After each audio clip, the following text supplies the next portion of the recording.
Hello? Does it work? All right, cool. Oh, now. Okay, better. All right. So, good afternoon, everyone, and welcome. At Vercel, we believe that the future of the web is edge first.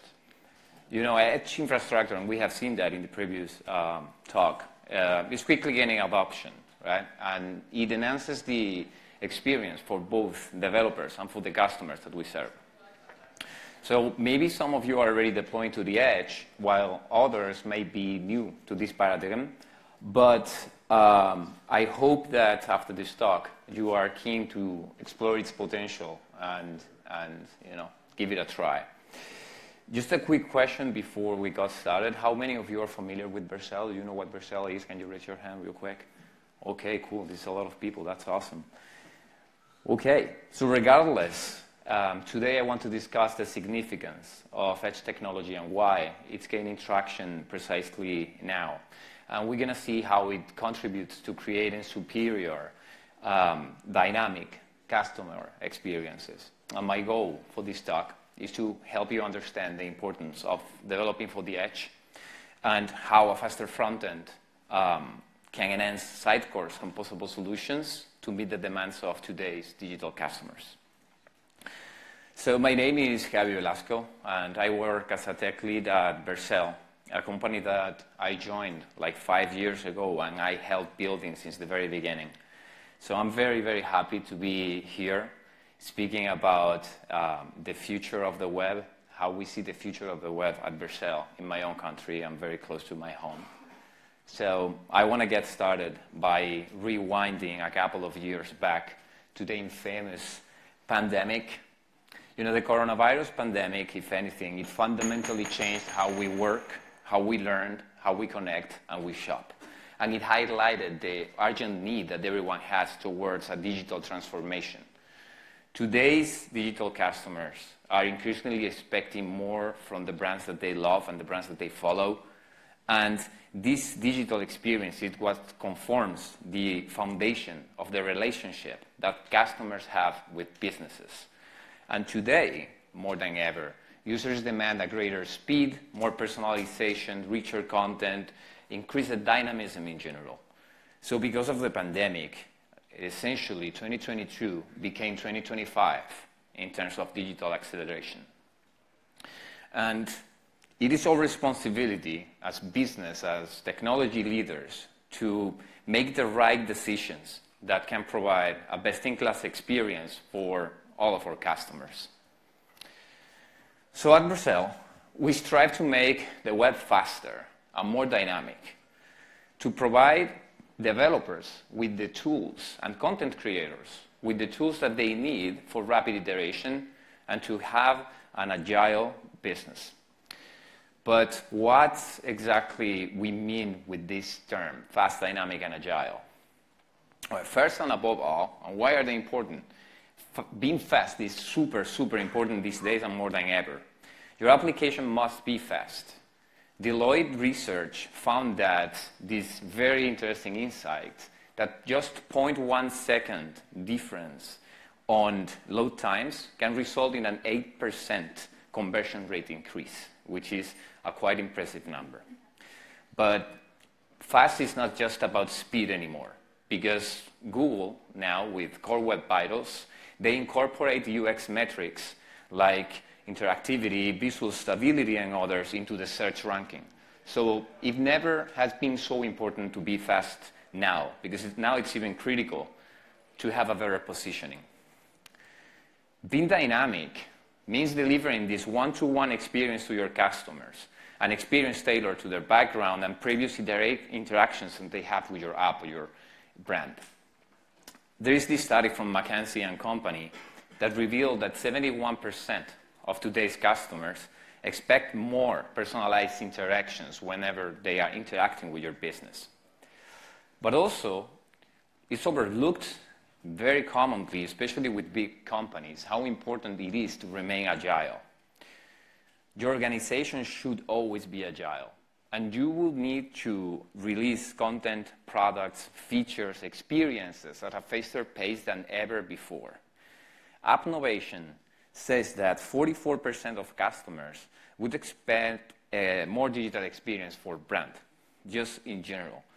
And being agile and shipping in this context is more important than ever. However, there is a challenge today on businesses in order to get fast, dynamic, and agile. Meeting this expectation of today's digital customers is very challenging when we are constrained by technology decisions that were made over a decade ago. So these technical limitations usually would force brands into making a very difficult choice on what is the priority between these different features. So usually they would select only two of these.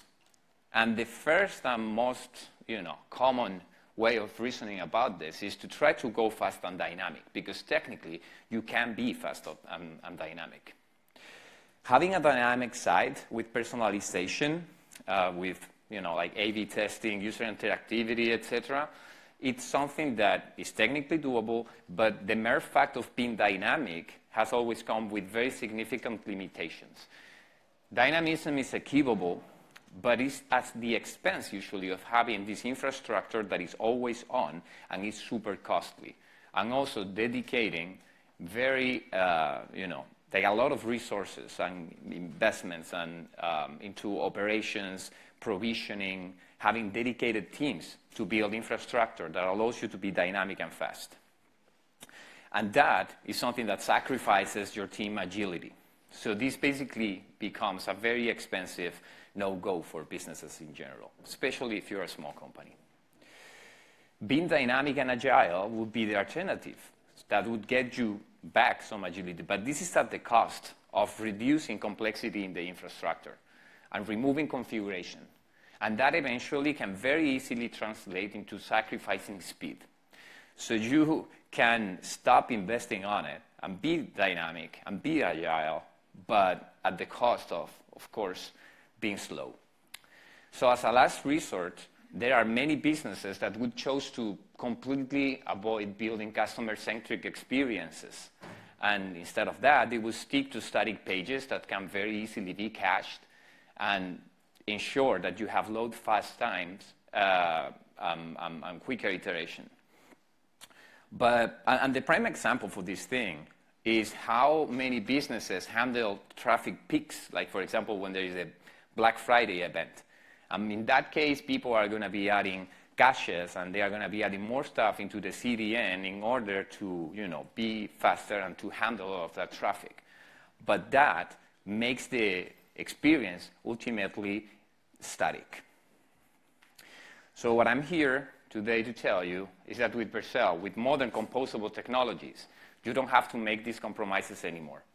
It is possible to build sites that are fast and are dynamic, while you still can preserve the ability to be agile. So if you want to personalize your experience and you want to stay online and avoid caching all of your content, Vercel is going to give you this capability of being dynamic, agile, and fast in a single offering. So for those that, especially those that are not familiar with what Vercel is, let me explain a little bit more of what we do. So Vercel provides a serverless front-end infrastructure to build the web. And our mission is to enable developers to create at the moment of inspiration. So we are constructing for this a next-generation internet where developers can innovate and bring ideas to life that propel everyone forward. And at least in my experience, Vercel is very well known for being the company, the creators of Next.js. How many of you are familiar with Next.js, by the way? Because I hope to see more hands than from Vercel. Cool. Expected. Okay, so Next.js is the most popular React framework in the world. We have about 2.5 million NPM downloads per week. And it's a framework that turbocharges your application. It's going to give you data fetching, image optimization, and custom typefaces, server rendering, and many more features. And we recently released Next 13, which gained even more popularity and ushers in a new era of development. We revamped this routing experience, and now we make more emphasis than ever on the edge with the integration of Vercel Edge middleware and Vercel Edge functions.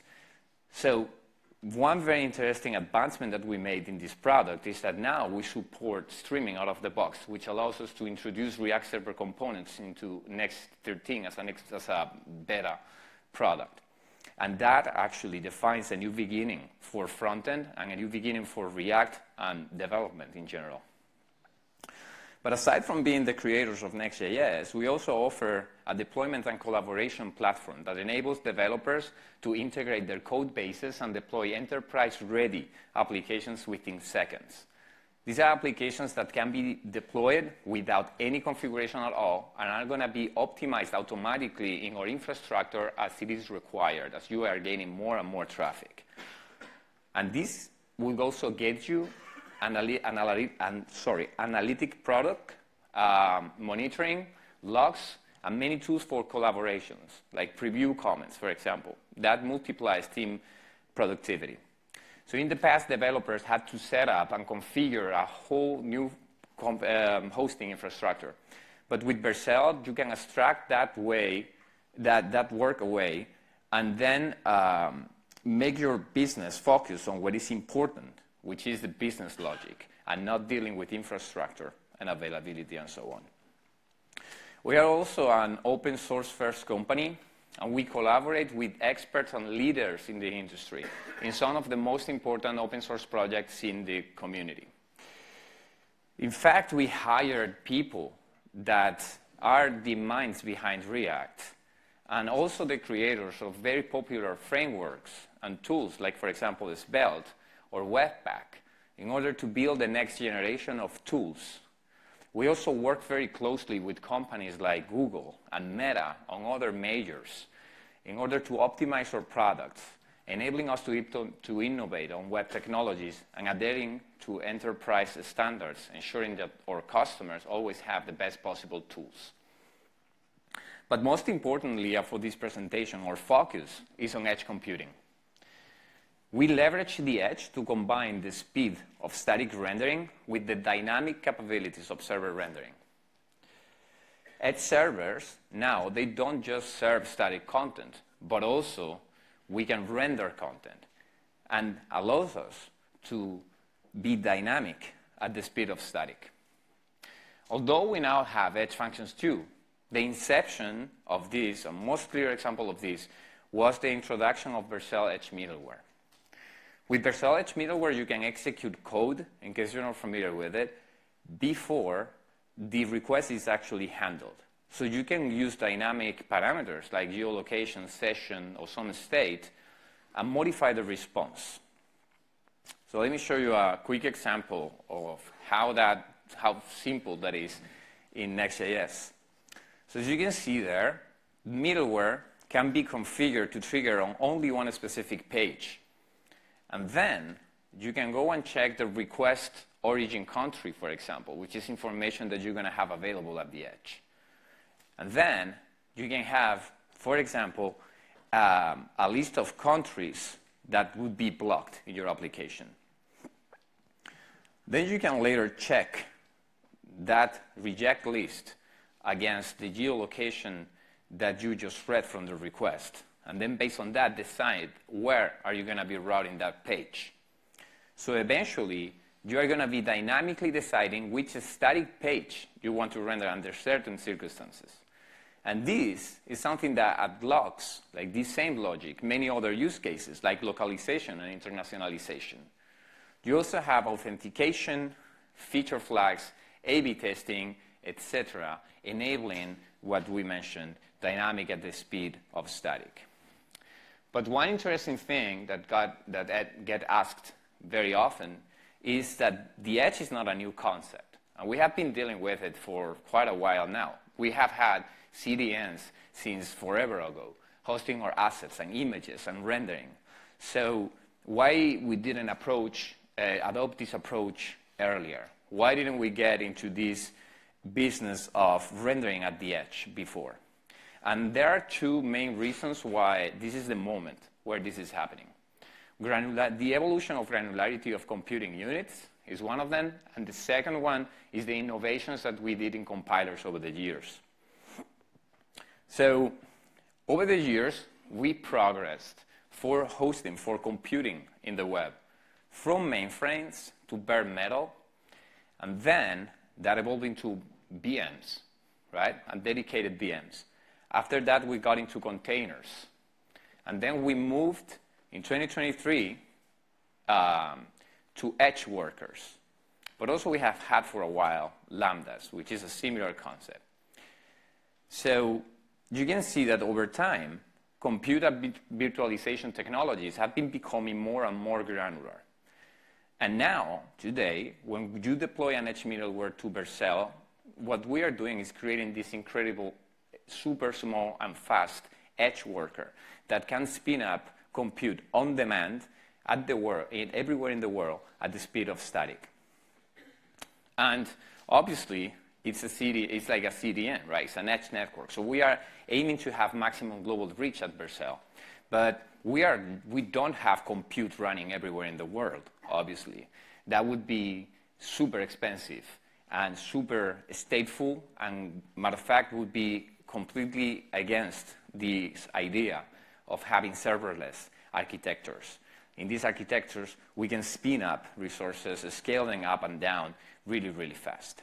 So there are these innovations in infrastructure, like, for example, using V8 isolates to execute JavaScript code and using them as a unit of compute, right? So these ideas, with the momentum of this compute becoming more granular, is what gives us the necessary tailwinds to reach this point. And this other factor that doesn't get discussed as much, and it's also super important, is the innovations in compilers. So when we first presented Next.js, like 6-7 years ago, we said that each page in the pages directory works pretty much as a plain script, a PHP file. And with Next 13, we kind of changed it and revamped completely the way the routing works. So now we have these layouts and other incredible features. But the underlying idea remains to be the same, because we realize that it is the framework, the one that can define the infrastructure. So we are working with infrastructure that gets generated from the framework level. So each of these entry points that we have in the routing system would become an independent serverless function or an independent edge worker when it gets deployed to production. So when you deploy them on Vercel, what you're gonna have eventually is the sharded infrastructure built of functions that are super small. And there you are not getting benefits like, obviously, like with microservices. You have a better fault tolerance. But also, you get a lot of security because secrets environments, they can be confined to each of these small entry points. And one function never is going to impact a different function. And in order to get to this point in which we can do this split and deploy like this, it was essential to have very intelligent code splitting technology. This also relates back to Next.js. Like, one of the core ideas that Next.js was released with was that when you get the page, you would only download the amount of code that you need to execute that page. And the rest of the code would be dynamically being downloaded as the user navigates the application. So it is taking this idea of code splitting and having these small bundles to the edge and to the server where we can produce very small granular bundles of compute. In Vercel, we invested very heavily in these technologies. Like I mentioned before, we even hired the person that created Webpack. And we introduced very recently TurboPack, which is named to be the successor of Webpack, and an essential piece of software that helps us achieve this. So when you go and combine together this power of having fast startup and compute with V8 isolates, with this efficient dispatch of small bundles of compute to the edge, what we have is that we can dramatically enhance networks capability, right? So this is the approach that would get us to have dynamism in the edge network and having new possibilities that were previously unattainable, and getting closer to this concept of the web evolving to become the computer. So one crucial aspect to also understand, to appreciate this claim, is the growing dominance of the HTTP protocol. Nowadays, it's becoming more and more common for many type of services communication to happen through HTTP, which is something that points how important it is for today's modern computing. At the edge, we are using modern runtimes, like Vercel's Edge runtime, and in this scenario, the primary means that we have to interact with the external world is using the fetch function. That's how to talk to other services. And this pairs very, very, very well with these minimal units of compute that we have in the edge, and with this trend of many companies in which these database providers are becoming more like data providers. So we are, enhancing these data APIs over traditional databases. In fact, in Vercel, we partnered with many of these companies. And that allows us to leverage highly optimized, user-friendly data APIs instead of traditional databases. But there is this other advancement that is pushing into this direction, which is the introduction of HTTP3. That, with HTTP3, you're going to have now improvements like zero round-trip time resumption. And at the same time, we're going to be eliminating all of the time that we were spending in TLS, for example, and optimizing every single layer. So with HTTP, like the initial request or the initial connection can be virtually instantaneous. So these optimizations are taking place in both the networking and compute layers. And we have frameworks like Next.js that are acting like the driving force behind all of these developments. So considering the requirements that you may have for your application and assembling all of these small pieces of infrastructure is where you can actually see that the web is evolving to optimize and to make this notion of the web as a computer more and more plausible over time. So the world, like you can see, is transitioning towards this composable architecture where there are different service providers that are becoming part of this huge headless ecosystem that is based on putting together minimal APIs. And Vercel, we are bringing the head to that ecosystem. And we allow these customers to create the best possible experience, putting all of these tools in front of them. So we teamed up with Sitecore on the front end to create this future-proof and composable application stack that would let your developers build dynamic experience that can scale instantly and deploy to a fully managed global edge network.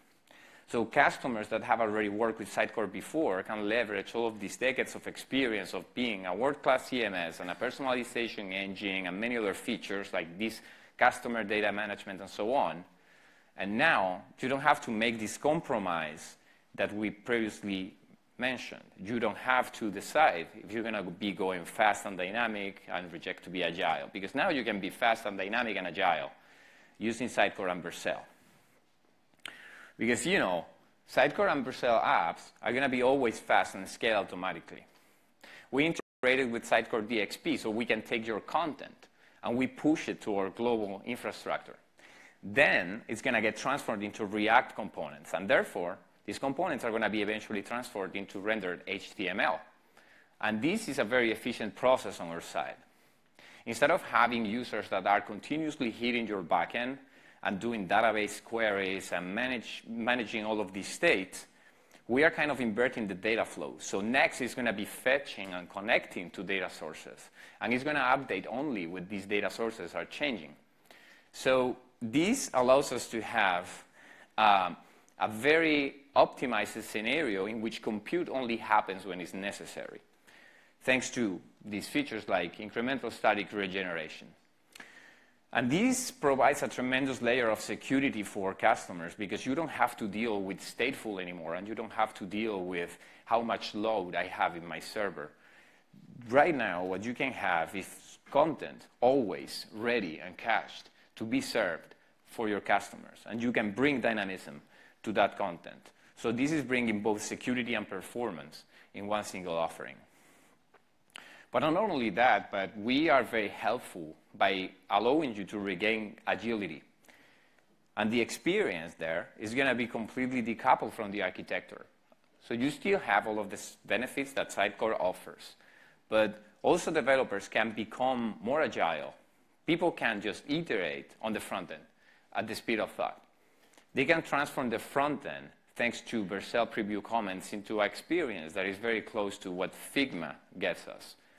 So, you know, Vercel is going to make developing here a team sport with your developers, designers, content creators, and streamline the review process to allow you to launch sites faster.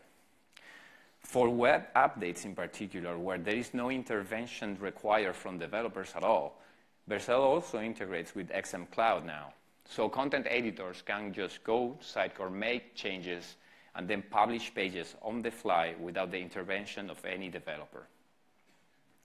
And finally, you don't have to compromise on being dynamic anymore, because we are bringing this dynamism to what traditionally was static with Edge middleware and Sitecore DXP. This is going to allow you to compute at the speed of static and dynamically render your pages, running personalization based on geolocation, A/B testing, session-based customization, and many other features that we opened with these two. But at the end of the day, what is really important, what matters the most, is how well we serve our customers and how effectively we are helping them to achieve their goals. So there are a few accomplishments that we have made in this time with some of the most ambitious companies in the world. So Netflix, for example, which have one of the more sophisticated engineering organizations in the world, they are able to deliver more strategic projects faster because their team is no longer blocked and waiting for iterations to build. Harry Rosen tripled their holiday sales, and they survived through the pandemic. And they thrived into transforming their business into online retail using our partner MyPlanet with Vercel. And lastly, with Vercel automatic serverless scaling, for example, the Washington Post was able to support traffic spikes up to 90 million viewers during the 2020 US presidential election. So it is not just Vercel and Sitecore who are excited and see the potential where we can take all of this. We have very incredible implementation partners that are bought into this composable stack as well. And we are together actively implementing joint solutions for our customers. So we are in a journey together, breaking boundaries and giving cutting-edge technology that empowers businesses to excel in today's digital landscape. So by combining the strengths of Vercel and Sitecore and our implementation partners, we can deliver this new dynamic, agile, and fast solution that meet the evolving needs of both developers and end users. So that's all I have. Thank you very much for listening.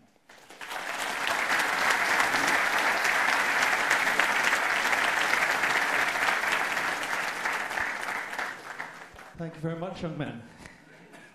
Questions? Do I have time for questions? Or would anyone like a 10-minute break and a little bit of fresh air? Oh, sorry, there is a question. Oh, cool. Okay, thank you for the presentation. Thank you. I actually have a question and Yeah. a request, maybe. Sure. The request is, could you enhance the documentation for Torback? I tried last month to just try to do something with it. Okay. Honestly, it adds more questions rather than explaining. Okay. So I would be really grateful for that. And then Okay, thank you. I want to ask, is it currently, it's only possible to have one middleware, right? Yeah. Even if I have multiple things, I have to put them in the same place? Yeah. Is it anyway in the roadmap that we are able to have multiple middlewares and either like run them in parallel or even have a pipeline, to manage how they run? Is it going to be expanded in the future? No, that's an awesome question. Thank you. So the idea of having more than one middleware is something that we played with when we first introduced it.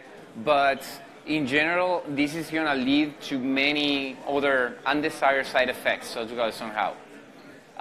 For example, at the beginning, we were saying, let's try to define a middleware as something that executes before each page. So we were trying to limit the execution by pages. But when we did that at the beginning, the problem was that usually people don't want to bind the execution of middleware to the concept of a page. But instead, it's something more tied to the request itself. So The other problem that we have is that if you have more than one middleware, it's more difficult for us to invoke it efficiently, because there are going to be more scenarios in which you can find this unit of compute that is cold, and you can't really be that fast at the beginning. Whereas if we force you in Next.js into having a single middleware, that is more beneficial for us, because that unit of compute is going to be used much more often, and it's going to be always hot. So even though you can't really define a middleware for different pages, you can have this single middleware with a little bit more complex regular expression to match the path as you want. So technically what you can do is to have a matcher. That matcher you can optimize, you can define it to match, for example, 2 different pages, and then you just make 2 different files that you can later bundle together into a single middleware. So effectively you can kind of achieve the same thing, but there are technical reasons in which it's better to have it optimized for one single file. Thank you. I'm sorry, it's maybe a bit quick with the 10-minute break. Yeah, it's good. It's okay. Super hot in here. Yeah, it's super hot in here. Yeah, we're working on the aircon. It does take some time to warm up or cool down. Yeah. Thanks. All right. No, thank you. Thank you.